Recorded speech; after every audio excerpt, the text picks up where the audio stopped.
1,000 pesos per head buffet diri sa Lubok River Floating Restaurant. Mo ni ilang mga pagkaon, daghan kay kag pagpilian sa ilahang mga food. Pwede ka magbalik-balik kay buffet man ni siya. While nag-cruise sa river nila diri sa Lubok.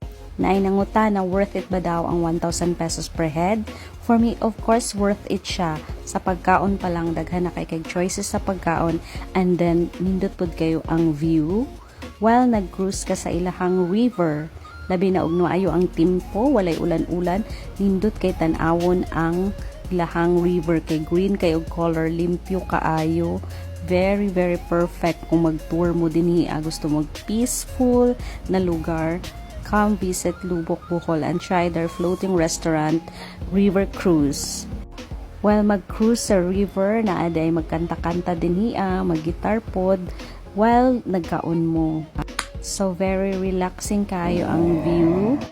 Napod sila yung mga crew na very friendly. And then, aside sa nindot kayo ang place, okay ra to ang entrance, 1,000 pesos kay daamo po kay matabangan ana ang ilahang LGU. Aside sa nakatabang pa ka sa ilang municipality, nag-enjoy pa ka sa ride, nakakita pa kag nindot kay na mga view, ma-relax pang imong huna-huna, ma-relax imong kaugalingon while nag-cruise ka diri sa ilahang river. Manang best recommended kay nako ni kung mo visit mo diri sa Bohol, i-try jud ninyo ang Lubok River Floating Restaurant River Cruise.